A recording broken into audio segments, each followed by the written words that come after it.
Greetings, sacred beings. Welcome to Sacred HERstory podcast. I'm your host, Jennifer Natasia. And today, for our Sacred HERstory guest speaker, we have a Bronx native born and raised Lyrical Faith, who is a Black American educator, cultural curator, and international award-winning spoken word poet.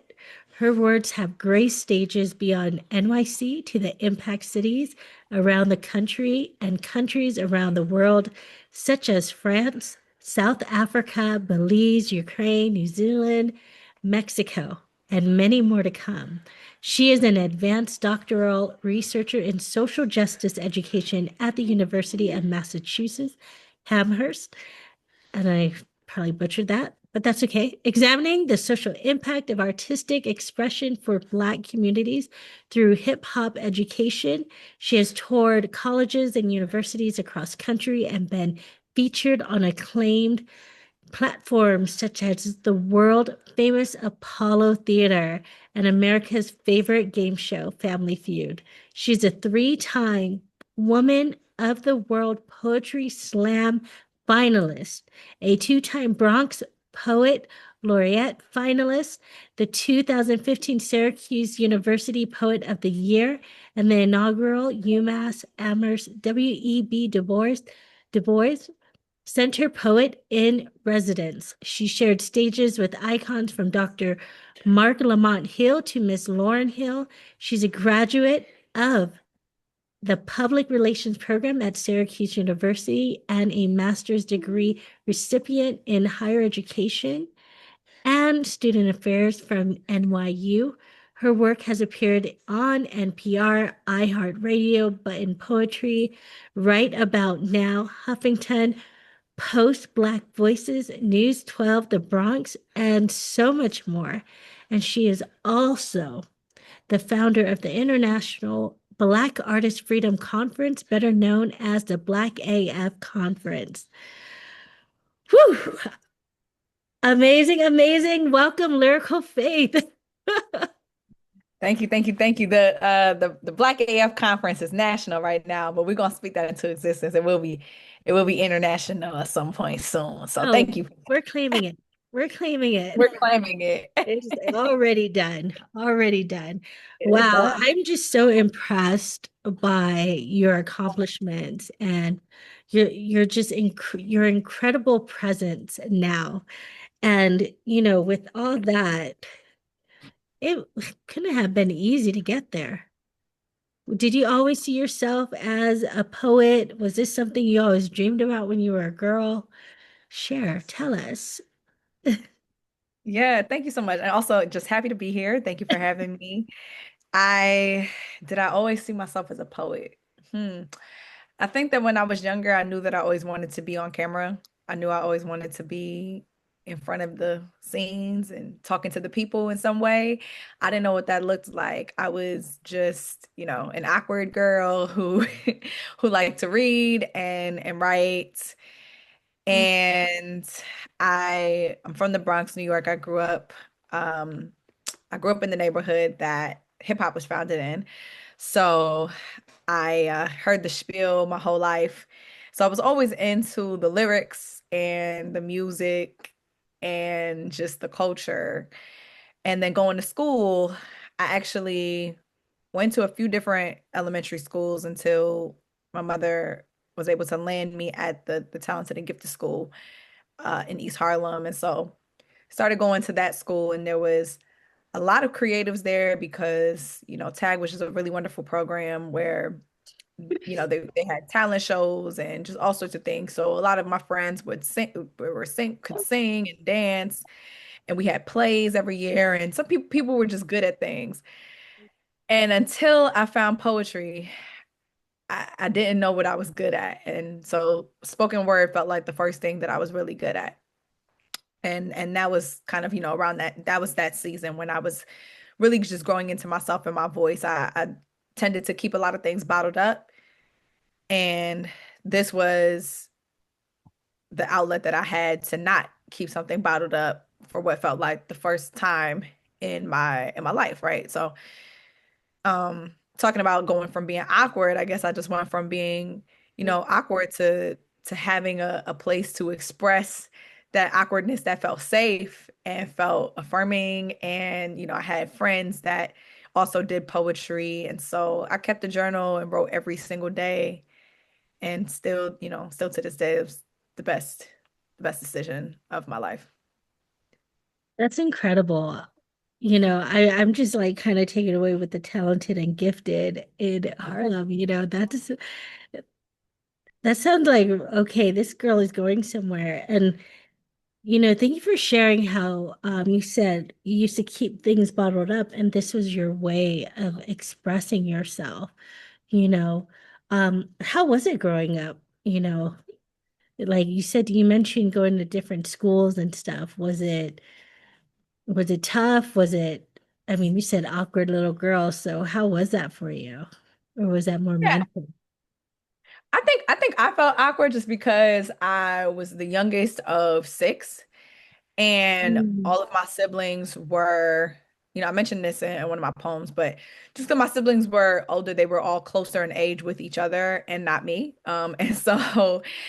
And so I kind of just, I've always felt like an outcast growing up, at mm, least like within my own family structure. I think it'd be different if I had like a little sibling or maybe even a sibling that was closer to my age. That sibling thing, when you get older and you start to unpack all that stuff, it does something to you. So it does, right? Because of that, I just kind of felt I started to get real comfortable being a loner. I just started to get real comfortable being independent. And so till this very day, I have hyper independency. I think because stemming back to my childhood, because my siblings would always go off and do things with each other because they always were closer in age with each other, and I would just be, to myself, right? Or I would be too young or, whatever, right? And they mhm, were also into the arts, right? One of my sisters was a dancer growing up, two brothers that, write and rap. Um, One of my brothers, he's basketball. He wanted to be a D1 basketball player, semi-professional basketball player, and so on and so forth. And so we all had like a thing that we were into. mhm, But when I found poetry specifically, that I latched onto that. That became my thing. That did not follow in the footsteps of anybody else. I wasn't trying to be a dancer because that wasn't what I was gifted in. I mhm, wasn't, I was into hip hop, I was into music, but I didn't necessarily, consider myself or feel like I had enough skill set to be a rapper or to really kind of go into that range. And although I am tall, and this is why I said awkward, although I'm tall, I am not that athletic. So when my brother is the one that became like the basketball superstar of the family, they're like, "Oh, you should get into basketball because you're tall." Because they do that to tall girls all the time. They're like, "Oh, you're tall. You should play sports. You should get into basketball. You play volleyball. You should run track." Or it's either that or they'll tell me I need to model, right? And I'm just like, and people will still tell me this till this day, and I'm just like, I am a grown person with multiple careers. Why do you think that I would just turn around and decide I'm gonna just model just because you're saying I'm tall and that's what I need to do because I should be using my body and not my brain somehow.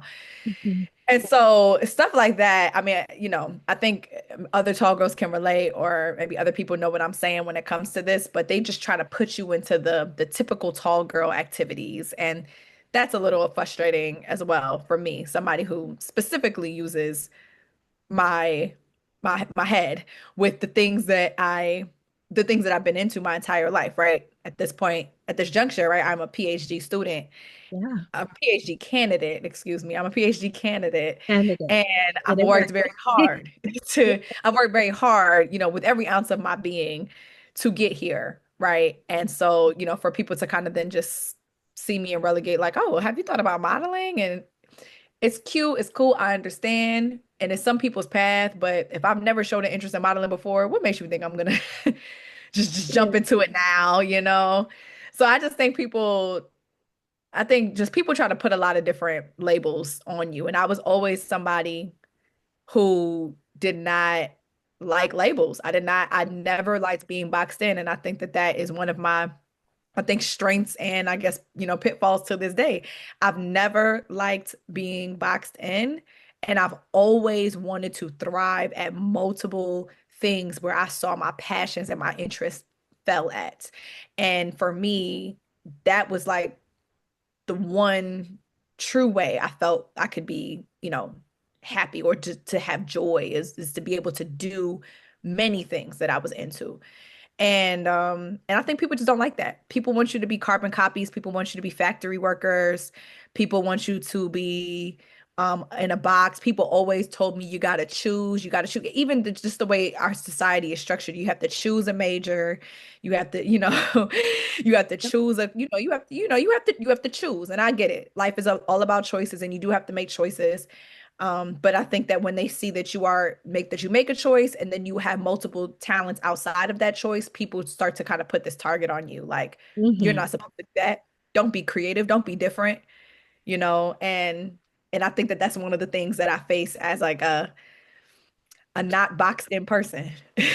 No, I love it. I love everything you said, especially with like having multiple passions, multiple things that you're interested in and getting good at it. Because you're like, no, I'm going to get good at everything I want to do. And, with the whole labels, like, was this something, did you always think you would go into social justice?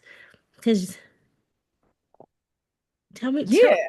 tell me more about that. Like, as a young girl, what was it? Because you already shared, like, you don't like the labels, you don't want to be boxed in.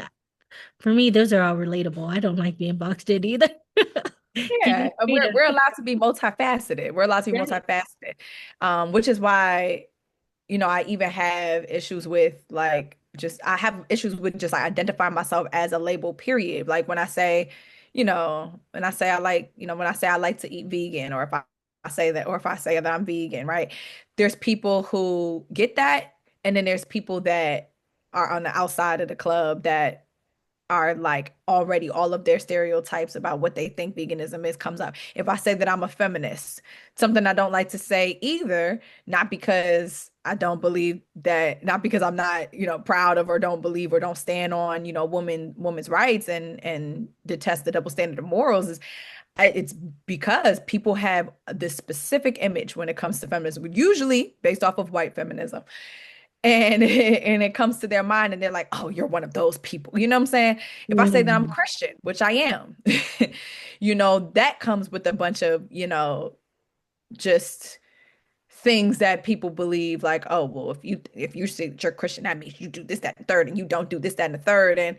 And yes, we understand there's morals, there's values, there's particular sets of under there's a particular set of knowledge that comes with doing or being or identifying with all of these things. But when you put that label on it, mhm, people who are less knowledgeable about about that kind of come in and try to tell you who you are. And I never liked that, right? I never wanted to be told who I am.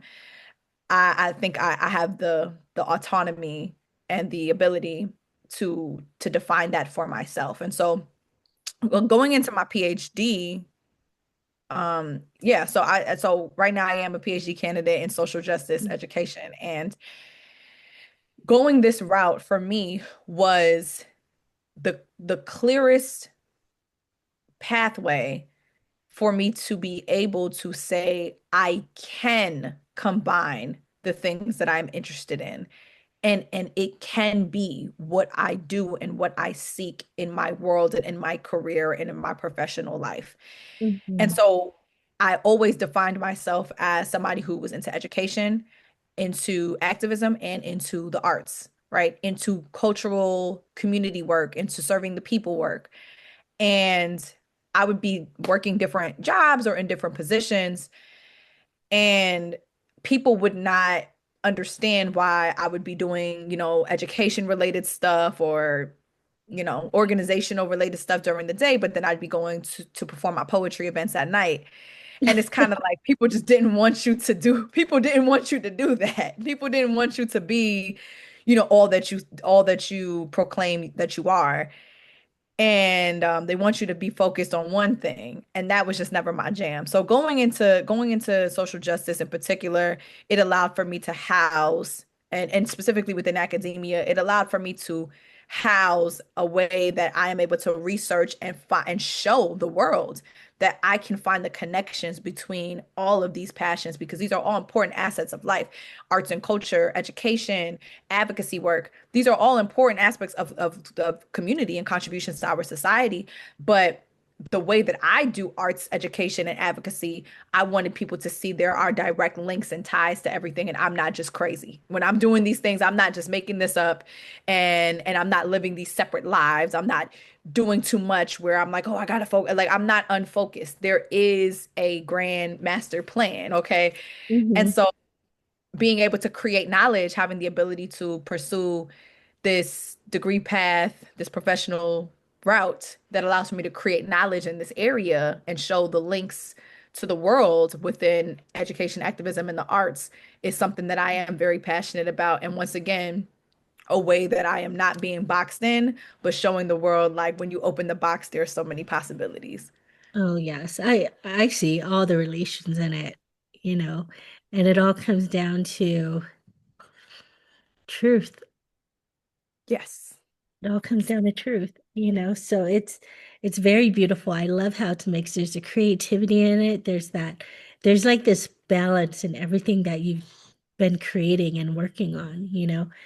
How was the journey with bringing all this together? Like I hear a lot like, oh, a lot of people are saying this and that, but what did that look like for you to make all these things happen? I mean, you're founder of this incredible conference that is, getting more known, and you've only had it for 3 years. You've only been running it for 3 years. So what are you doing? Like, All God and a lot of sleepless nights. All God, a lot of early mornings and all God in prayer and community. I definitely in talking about my conference. So yes, thank you. I'm the founder of the Black Artistic Freedom Conference or the Black AF Conference. And in speaking about not being boxed in, this Mhm. is one of the ways that I have been able to express the connections between education, arts, and activism and serve the people, right? Is through my work as a cultural curator to have the ability to essentially collaborate with my university and convince important stakeholders and parties and offices and higher ups that having a conference called the Black AF Conference is a necessary thing to have in this current political climate and world that we live in, as well as put in the sweat equity, the blood, sweat, and tears to run it and to get students from across the university to support in the planning process of it because it is a huge undertaking to conceptualize and to put into action into motion a nationwide conference as a full-time graduate student. That is what was happening. That's And so incredible. that's it's just the reality of it, right? And at some point, it becomes way bigger than you because you are realizing there are people that are investing in this. There are people that are coming from wherever they're coming from because they came here to get something. And I'm praying that whatever we put on, I can do something that they are willing to receive based off of what they're trying to get out of this experience. And that is what serving the people is about. Um, yeah, that is what serving the people is about for me. If there's a way that I can put people in the same room and we can have a think tank, a discussion, we can have connectivity, we can have joy, we can have authenticity, we can celebrate, we can just relish in the beautiful, multifaceted, you know, um, brilliance of blackness and culture, then yeah, if I had the ability to, I want to do it. I want to do it. And God, I believe that God puts these things on my heart because he knows that I'm a pull through. I'm a complain, you know what I'm saying, a little bit along the way. But I'm a pull through, my mother raised my mother raised a complainer, not a quitter, okay? So I'm gonna do it. I'm gonna complain about it. You're gonna do it while complaining. I'm gonna do it. I'm I gonna love do it. it. This Yeah. is incredible. And I know that you have so many things that you're passionate about. But before we flip mode, because I know health and wellness is a huge thing, and we were talking about that with the mental health part. But before we go into that, I was wondering, would you bless us with your spoken words? Ooh, okay, that came pretty soon. All right. It sure did. I just figured, it kind of just felt good to just bring that in before we totally shift into a whole nother mode. Got you. I got you. I got you. All right. So this is Or, actually, well, hold on. Let's kind of talk about this. Do you prefer to like share it at the end? yeah, I mean, we're, we can go into it if you want to.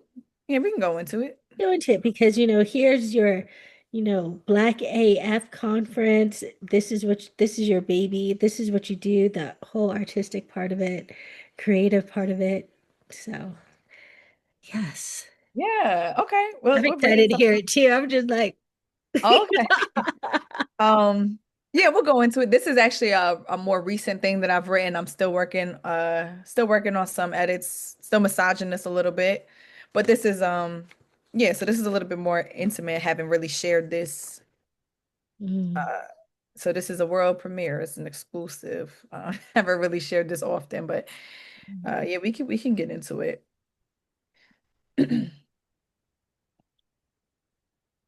Ghosting is the act of cutting off communication without notice, of shutting down interaction by call, text, social media, or purposely avoiding in person. Some call it eerie, say they felt casted away by my lack of presence, say I could have responded a week ago and badgered me instead of asking if I'm okay, say when I don't write back, they just write me off, and say I ghosted them. mm, Had a guy once tell me the most immature and insensitive thing you could do is evaporate without proper explanation because I can't tell the difference between them desiring my presence or demanding their access. Every ghost is only floating in and out of consciousness, carrying a paranormal load of pressure, merely a shadow hovering beneath burdens you knew nothing of. Otherwise, we wouldn't be cosplay of the living, hollowed by the death. So when you don't hear from me for weeks or days, how do you know I'm not just fading away? Why do we assert a mandate and not a mental health check? And most times, it's not ghosting to block you out, but when life is overwhelming, my invisible is the best way to lay a boundary that you pretend not to see in the first place. Do you know how it feels to become a spirit of yourself that does not want to exist? How my silent rehab is the only care I can take to not look like a relic. And if that makes you think I'm a disappearing act, then call me Casper, bitch. Missing a few phone calls and messages never hurt nobody. Taking time for myself never needed your approval and never inherently indicated an issue, unless you want to make it one. But the last time I checked, I've been paying my own phone bill for the last 13 years, so I don't owe you an apology nor explanation as to how I use it. We are all fighting battles that people never knew were haunting us. When my father violently attacked me and lied about it, no soul heard a word from me for the entire day. When school threatened to excuse me from my program until I increased my GPA, I vanished from everyone for a few months. When I was diagnosed with PCOS, I pretended not to see the symptoms in my body a whole year before I did anything to fight it. And you see, I've even waged war on the existence of myself. And to these random guys who I just met, demanding quicker response times to keep their attention, or else I'm ghosting them. mm, How can I ghost someone who's not even alive to me? mm, Because you know what? If I'm gonna be a ghost, then let me be a damn good one. Allow me to sway away from those who do not respect my boundaries. Ghost. Watch how dark I can get when the depression gets in. Ghost. Watch how swift I can walk away from you. Ghost. When the deadlines for school got me stressed out. Ghost. When I got to dodge off to write these poems. Ghost. And shoot, sometimes I'm just busy. Ghost. I have the right to sway however the wind of my life blows without you swearing I'm shady. And when it finally catches up to you, no need to be a ghost catcher now, because if you can't handle me at my spirit, you don't deserve me on my soul.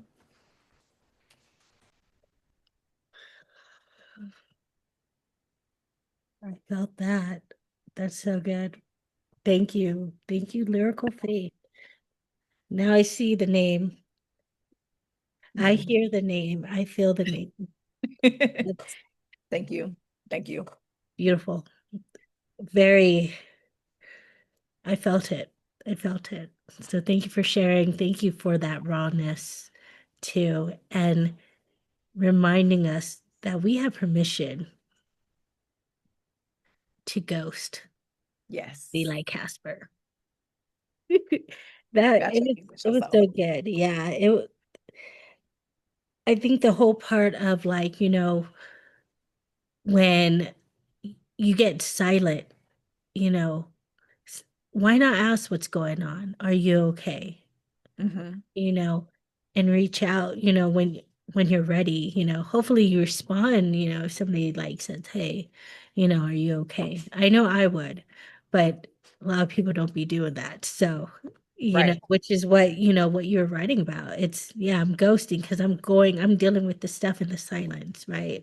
Hmm. Hmm. So, Yeah, and the reality is, oh, I'm sorry. Yeah, the yeah. reality is nobody's with you 24 hours a day except you. So they don't know what's going on, right? You can make assumptions, not even if you see them posting on social media. You have no idea what is going on, right? Mhm. And so people making assumptions as if they had, you're supposed to have some type of, access. They're supposed to have some type of, unlimited access to you, or have certain expectations onto when to hear from you. You don't know what's happening, right? So I understand that, I mean, maybe if this was like business or work or a job, there's a little bit more of a priority there.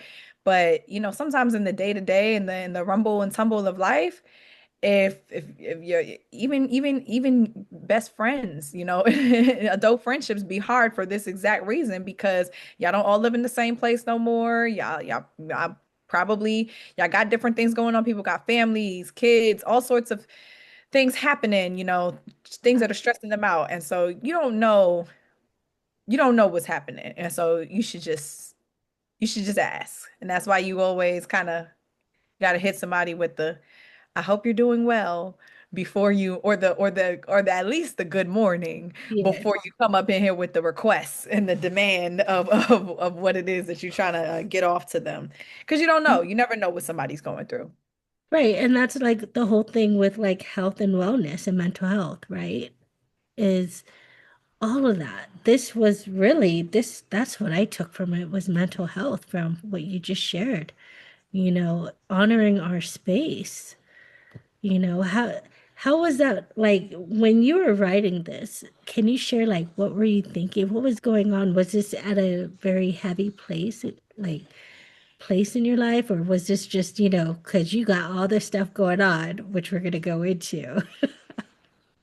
Yeah, thank you for that. So truthfully, what knee-jerk reaction me to start writing the poem was just because I was, as y'all know, right, I'm a PhD candidate full time. I'm also a professional spoken word artist. I have gigs, events around the country. I'm traveling, kind of moving from place to place. If I'm not moving from place to place, I'm stationary, locked up in my office, trying to meet a deadline and all the things, right? And so and then, I got, work responsibilities on top of that at my university. I'm a researcher. So there's all sorts of things that are happening. I also have my own life, my own, family, whatever I'm, doing as a person, that I'm keeping up with church, sorority life, gym, just whatever else I'm doing, right? And so sometimes my response times are trash. Okay. Sometimes they're trash, and it could be because of life just doing its thing, or it could be because of depression.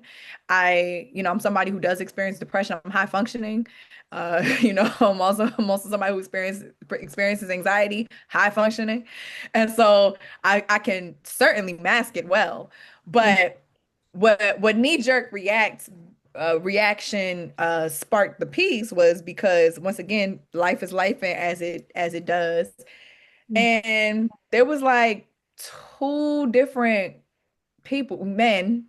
two different men, at two different times that wasn't too far from each other, probably within the same month or something like that, who hit me up out the blue, and they was just like, yo, what's up? Like, you been ghosting me. And I'm just like, excuse me?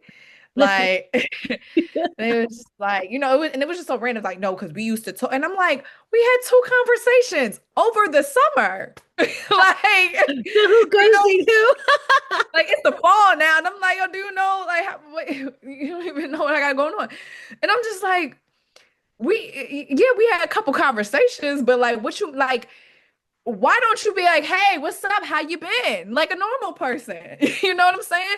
Nah, because did you don't tell me you started ghosting me. And I'm just like, you don't know what I have going on. And so so it was that, and then a similar situation happened, like I said, not too like far away from that moment as well. And I was just like, are men okay? Are y'all okay? Like, you don't know what I'm going to, and please don't ever, but it's not even just for that, right? Don't ever think that you know what I have happening in my life. Don't even ever think that you have that much access to me. Um, Right. and this goes for people that I like. This goes for my friends. This goes for people that are even like close. And if you're that close to me, you do know how to get in contact with me. So, I mean, I think with all of that, with all things considered, Mhm. ghosting, I use ghosting in this poem as a way of describing how important it is to check in with yourself. Because if you do need to recluse, if you do need to take a step back, you'll go insane trying to keep up with everybody and everything before you're keeping up with yourself, right? Mhm. And that's just the bottom line, right? It doesn't make you a bad person. It doesn't make you, I think people try to, people obviously we know the obvious like social definition of it, which is like Yeah. you purposely cut this person off, you purposely stop responding to them. And sometimes it's not that. And I just want to say that to say, don't ever think you're bigger than the program. Don't ever think you're the main character in my story because you don't know what's going on. So don't think it's about you. Don't flatter yourself. Don't think it's about you. How Mhm. do you know that it's not it's more likely than not, however somebody is responding or reacting to somebody at any point in time, it's more about them than it is about you, Right. right? So yeah. So I mean, Yeah. so yeah, I use ghosting in a self-care No, a I love it. I self-care totally way. love it because there's an intention when you are ghosting someone. Because yeah, let's just say we're not responding because something is going on, but it's not something to be personal. Like if you really cared, you'll reach out versus, saying, "Hey, are you gonna come to my are you gonna come or what? Or are you whatever, that is to their event because it's about them at that moment, not realizing like something may be going on with you." And I think it's just being aware, or it's more important, like in what you wrote, important for us to be more aware of our needs and listen to our needs.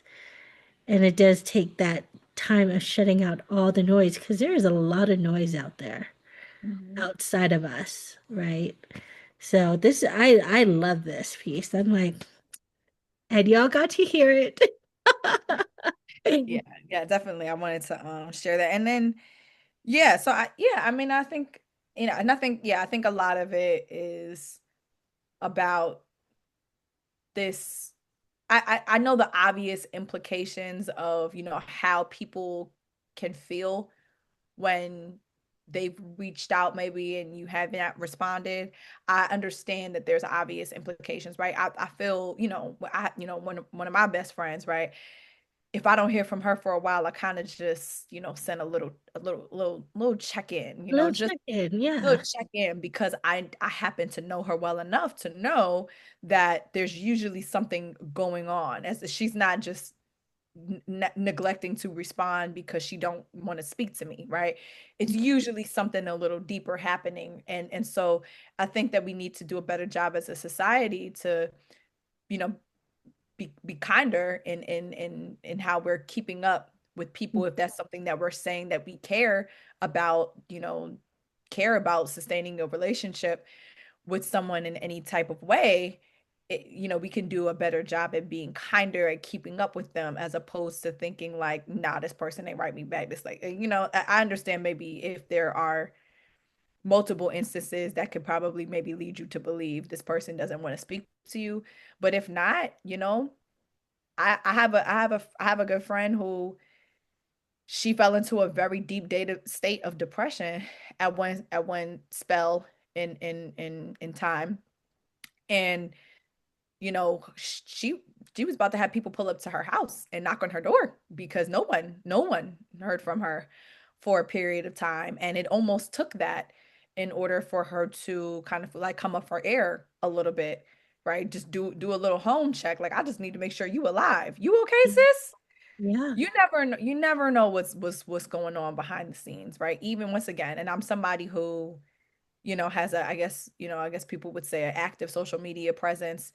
There are entire fasts. I'm on a fast from social media right now. There are entire fasts that happen for entire months, sometimes a week at a time, sometimes individual days at a time, that I will take to block out that noise because of how impactful, how detrimental it is to kind of be in that space of having a million voices coming at you at once.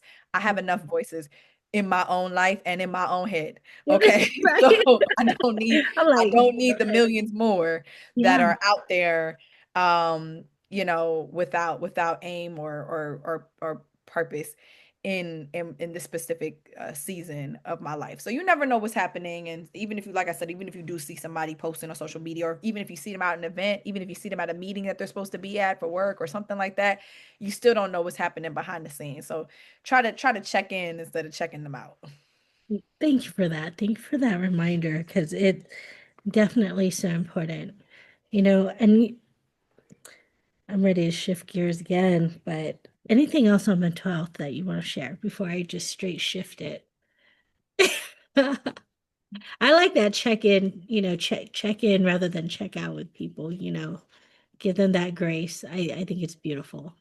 Yeah, thank you. And that's the main, like I said, I'm still massaging it. It's definitely in first draft mode, but I think that's the main thing that I would want anybody to take away from that. And yeah, I mean, as far as like mental health is concerned, I'm somebody who is an advocate of mental health, definitely an advocate of therapy.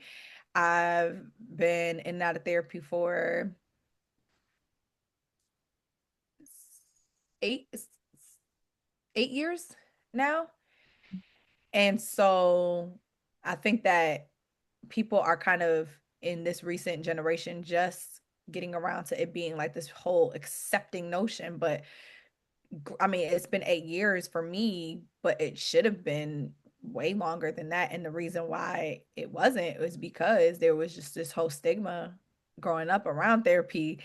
And, especially in Black homes, it's like, don't be telling them people our business. Don't be, don't be telling them, and so, or if you go to therapy, you're crazy. And it's just like, I think you're crazy because you haven't gone to therapy, Yeah, actually. I And feel there's like a lot of I am generational trauma crazy. that's passed down. Yeah, it's a lot of generational trauma that's passed down, a lot of bad advice about health, about wellness that's passed down both in our families and in society. And so I just think that it's up to, I always see millennials as the disruptors of cycles, because I think it's up to us in this at this point to unlearn the very bad habits that unfortunately were passed down to us, that we should, at some point you have to take a stance and be like, I will not pass these down to my future generations, kids.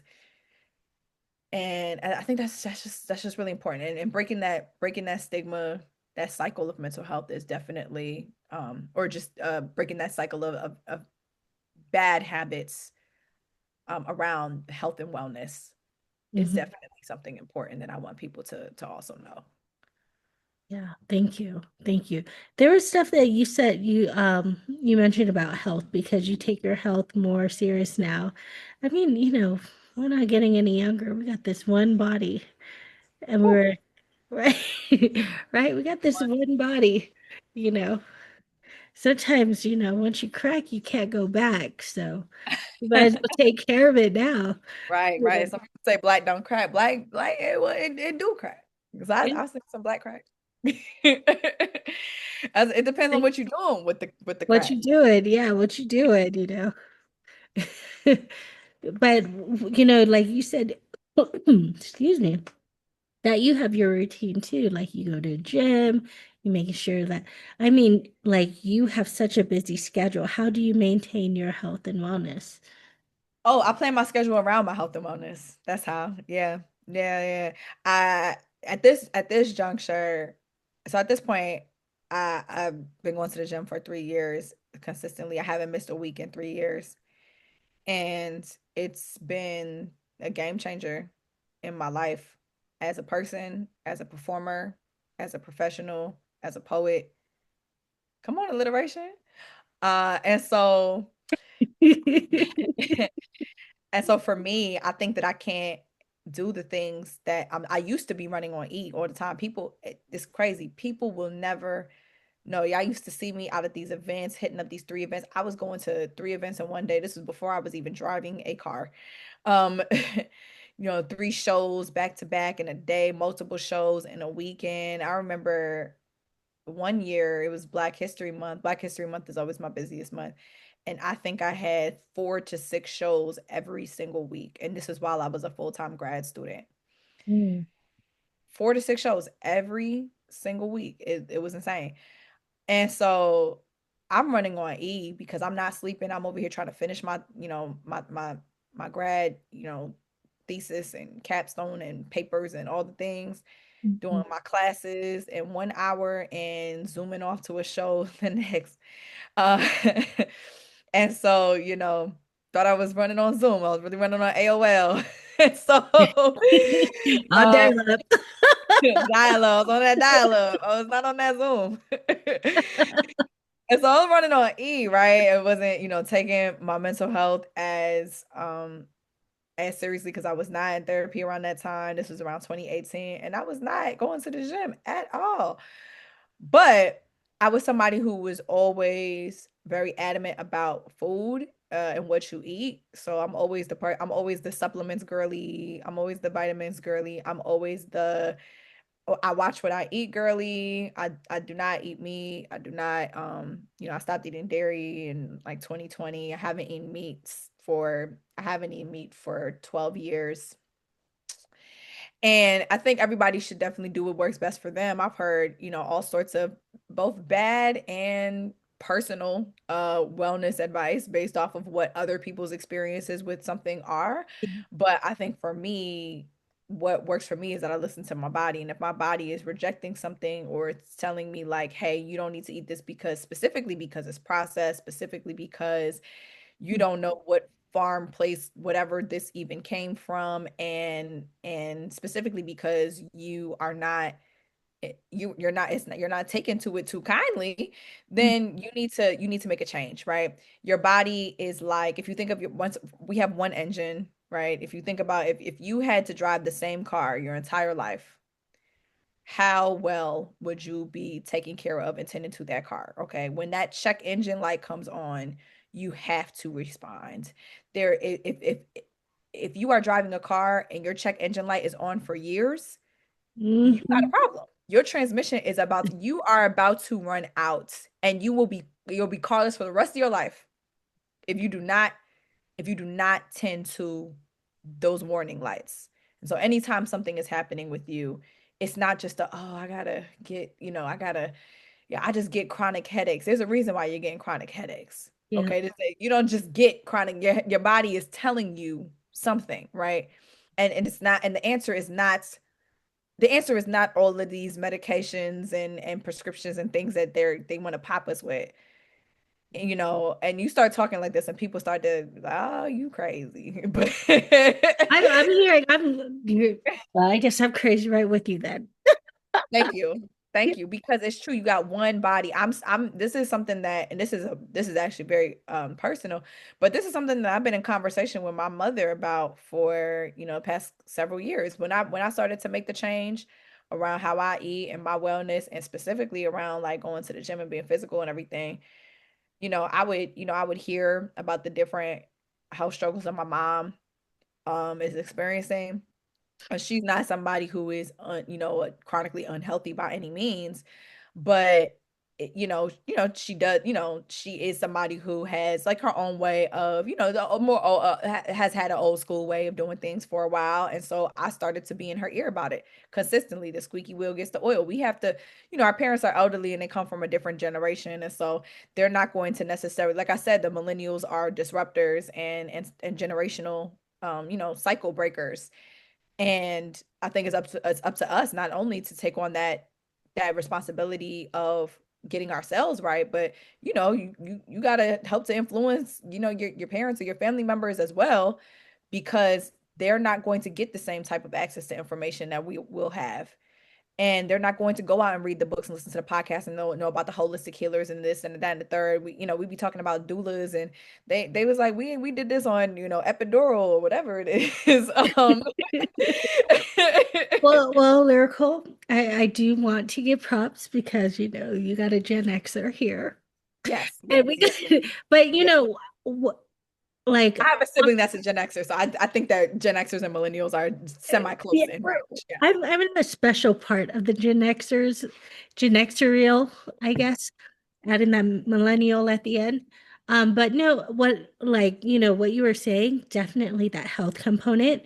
And, I feel like even those older generations, I'm over here rolling my eyes, like, so we're coming too.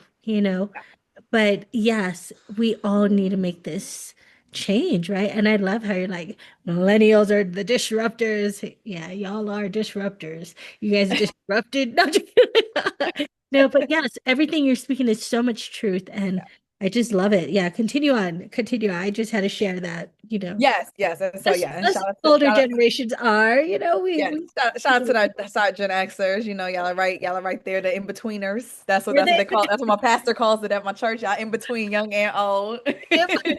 We like to think we're on the younger side, but we know we're not keeping up anymore. Yeah, you know.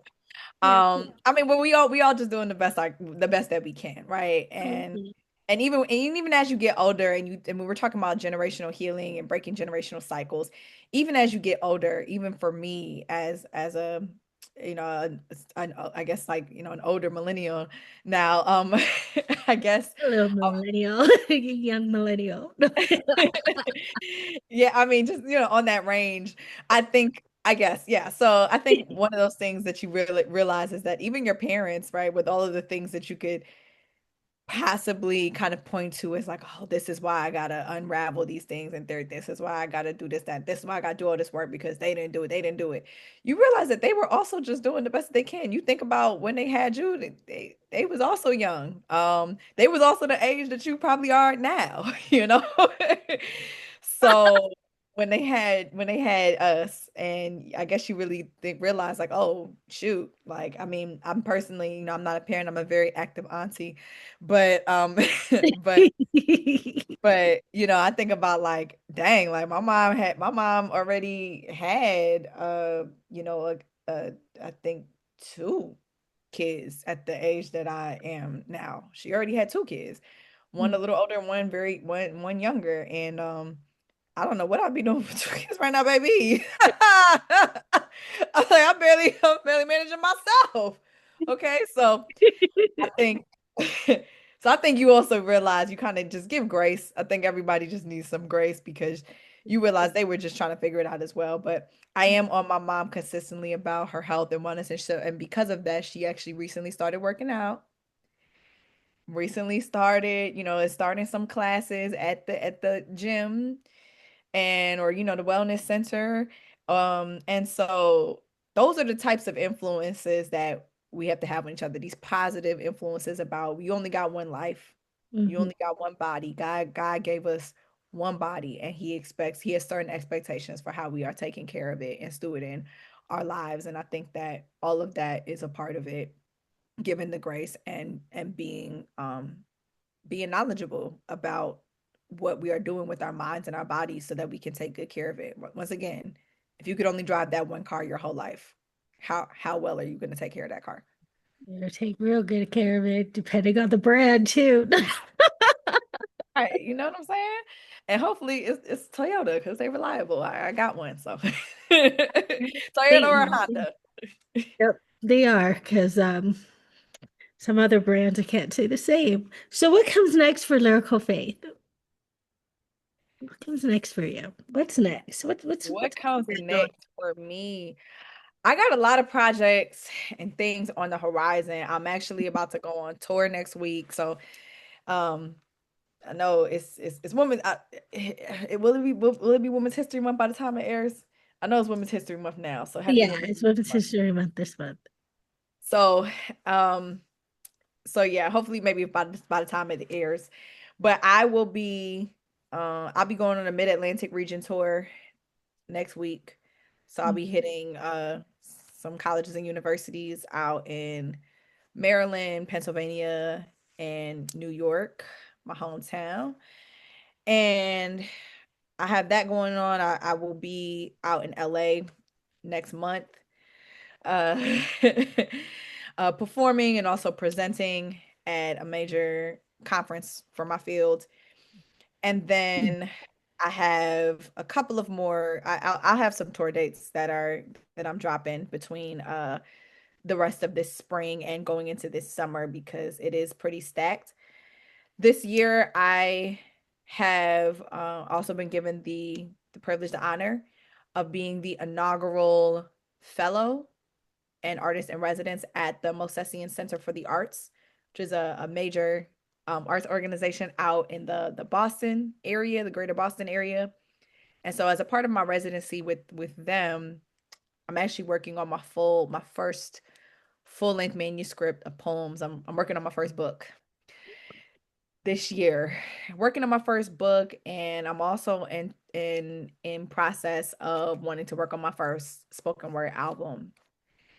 And so those are like some of the main projects that are, underway. I'm really grateful for just anybody who I've any artist, any project that I've been working on, anybody who I've been communicating with about, some of my upcoming things. And truthfully, this is something that I've been wanting to say for a minute, but I'm grateful for anybody in my life, whether, poet, artist, or, within ministry, because I'm in a few ministry groups, but people that have prayed with me, people that have allowed me to stay with them, people that have really just, come through and looked out for me in these different tours that I've been going on or these different phases in my life where, I really just kind of need, support.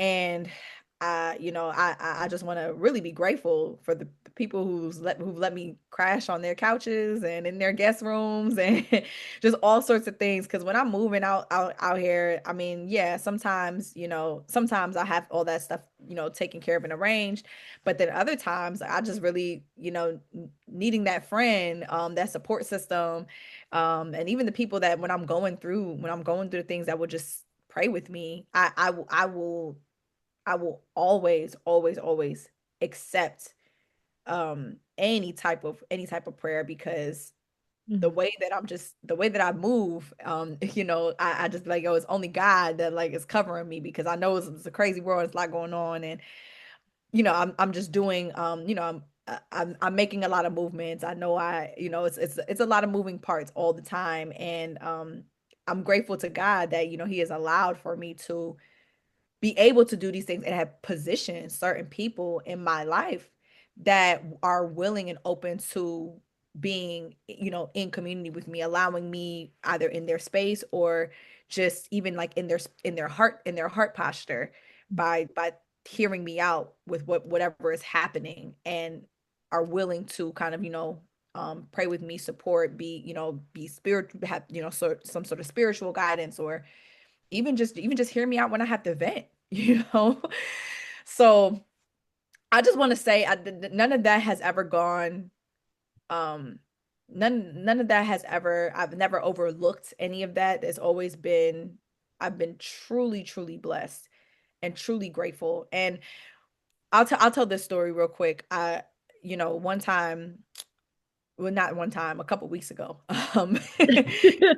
Last month, I was on tour. I was on tour, doing my Black History Month college tour. That was my first tour of the year. This is actually my 20th year anniversary of doing poems.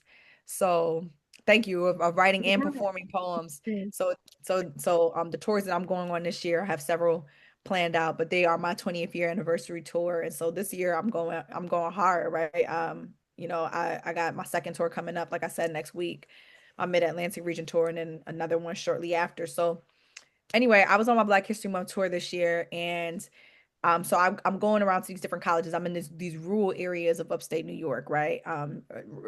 Upstate Vermont, and then had to come over to upstate New York. And so um I'm on the last stop of my tour after a week of just going hard from every single school. Just it's a real hustle and a grind. If anybody who's ever done tour life for any reason whatsoever, it is such a grind and it is an extreme sport. And um anyway, I'm getting to my last stop. So I have this school. It's in this, like I said, it's a rural area in upstate New York. And God really, really has his hand on my life, in so many ways. And I'm grateful when he really brings these moments to light. But basically, I'm trying to get there. My not my check engine light, but my tire light starts to flash. I'm very confused as to why my tire light is flashing because I just got this looked at yesterday. I went to, I think it said the air was low, whatever. So, I went, stopped, I got the air. I did all this last night. I did this last night because I knew I was going to be on tour and had to get, in over an hour to get to the next school the next day. And so I'm thinking I'm on top of it. Those moments. I be like, yo, adulting is so crazy because some weeks you really feel like you got it all together. Other weeks you are a mess. And I'm just like, what is going on? And so I stopped. I got the air. Somebody said, "Oh, your hubcap or whatever." Not the hubcap, but the little air cap. Somebody said, "Oh, that yeah, you got to replace that." I said, "Okay." I went straight to the store, got the new one, replaced it. Had the guy look at it. He said, "You should be good." I said, "Okay, great. Adulting, check." I got it together today. I'm on my way to this gig. I am 15 minutes from the show. 15 minutes from the show on the highway, flat tire. What? What? Excuse me? My entire vehicle just lopsided. And I am in the middle of this highway on the side of this road in this rural small town, and it is snowing. Okay? It's freezing. It's February. So I am trying to drag myself to the nearest gas station because look at me, workaholic, still saying, okay, if I can just get some air, then I can make it to the show because it's only You need a tire. when you're in the car, you don't specifically know what's happening, but you know it's bad, right? It's because I hear my car dragging. Yes. And so I'm a workaholic because I'm like, because my agency booked me for the shows. I'm like, I gotta show up. You know what I'm saying? Like, so I'm like, I could just get to the show, if I could just get some air. I even called them before that situation even happened. I said, hey, I'm seeing a tire thing. This happened as an issue. I'm gonna still come. But if something happens, I might have to stop and I might just be it might put me behind a little bit. And they said, oh, okay. Baby, that tire took me out. Okay. I tried to drag myself to the nearest gas station, couldn't make it to the gas station. It was just too far up the road. And I saw like a car wash. I was like, the car wash ain't gonna help. But I saw what looked like was an air machine. I was like, oh, maybe I can do that. I get closer, I realized it's not an air machine, it was a vacuum. I was like, damn. And so I'm sitting there. I turn the car off, call my manager, and I'm just like, listen, I'm 15 minutes away, my car, tire. I'm not sure if I can make it in this vehicle. They do they calling around and try to let the school know and all the things, right? I'm sitting there figuring out what the heck I'm gonna do. I had planned to go home today. I don't have no hotel. I got a appointment at the dealership tomorrow. Like I was like, what, and am I still gonna do the show? Can they make it later on tonight? Like what am I going to do? And all like there is a lady who saw me, an elderly lady who saw me sitting there, and she was one of the owners of the car wash. She comes up to my window and kind of sees me just on the phone trying to figure stuff out. Mind you, I only got but so much heat. I only got but so much battery. Everything about to die. I'm calling AAA and doing the whole nine. And she goes, "Is there anything?" She was like, "Do you need any help?" I was like, I was like, "Well, my tire just ran out, but I'm on the phone." And so I was like, I can't talk right now. And then she goes, "Oh, well, let me know if you need anything." And then she walks away. And so I'm from New York. I don't like accepting help from people. I don't like I'm skeptical of everybody. Okay. I don't put things past people, you know. So it's just one of those things where I'm just like, I'm pretty sure I'll be okay. I'm doing the AAA stuff. I'm sitting there, I gotta use the bathroom at like a few minutes. I said, well, let me go up to this door and see. Let me see if she's still in here. Yeah. I open the door. She opens the door. She goes, yeah, of course. She lets me in. It's warm. I use the bathroom. And then she kind of just lets me like explain like what was happening. She lets me wait inside while AAA is getting there.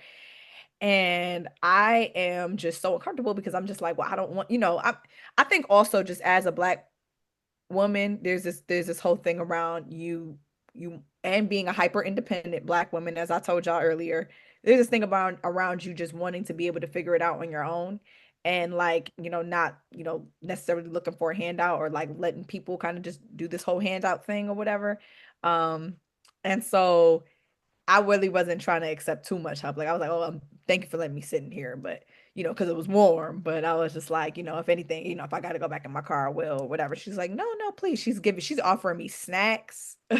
um, these AAA folks come.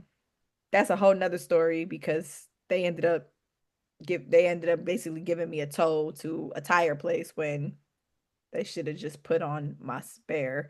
But anyway, um but anyway, before I leave, the woman, she gives me her number and she goes, "Hey, if you need anything like a ride somewhere or something like that, just in case that place." She was like, "I'm from this town and I can tell you like it's a small town, like we people everybody knows each other. Just let me give you my number just in case." And I was just like, "Sure." I took it out of kindness, but I didn't think I was going to reach out. I get to that tire place. They said, yeah, yeah, you have a really good tire. We don't have this until the morning.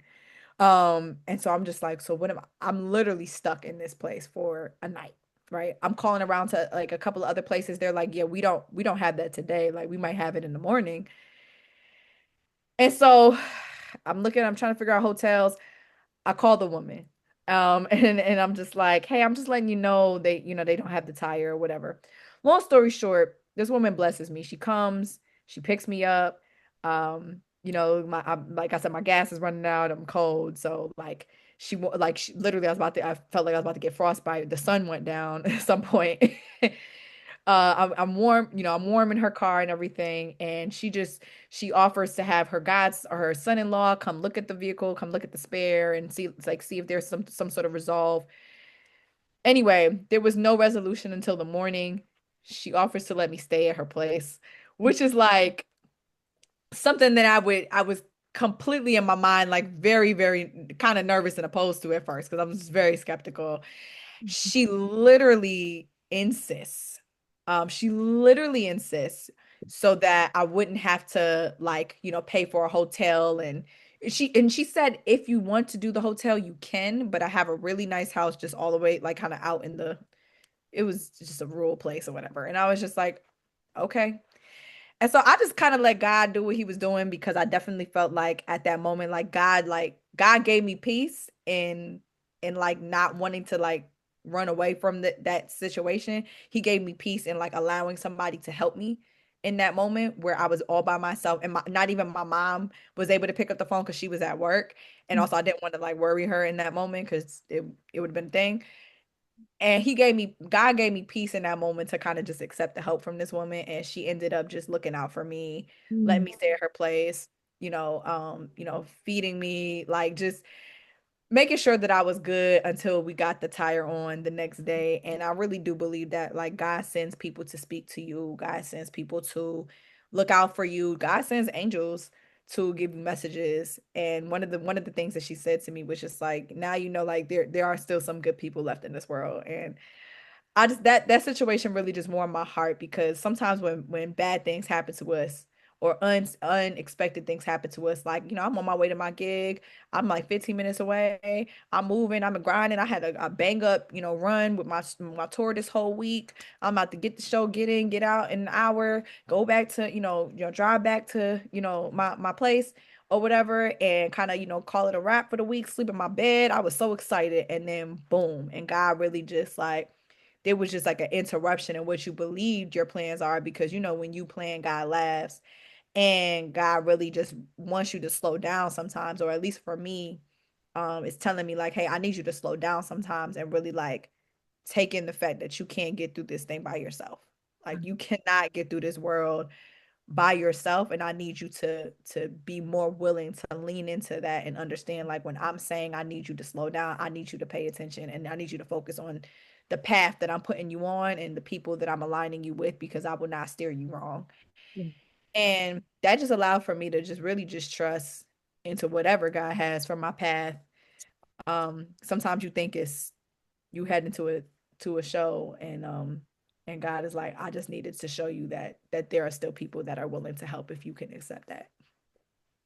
Thank you. Thank you for sharing that story.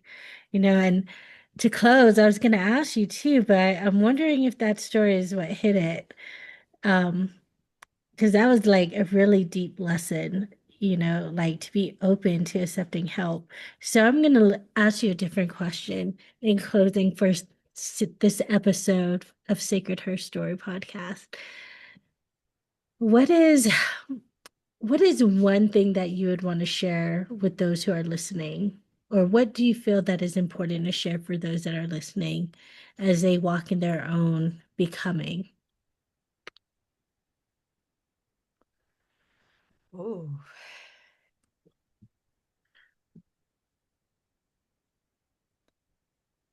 I would say trust your trust your intuition. This is something that I've had to learn both, I guess, the easy way and the hard way, but whatever that feeling is, that little voice that's speaking to you, don't ignore it. I've both ignored it and have been wrong, and I've listened to it and have been right. So I can speak from both sides of the spectrum.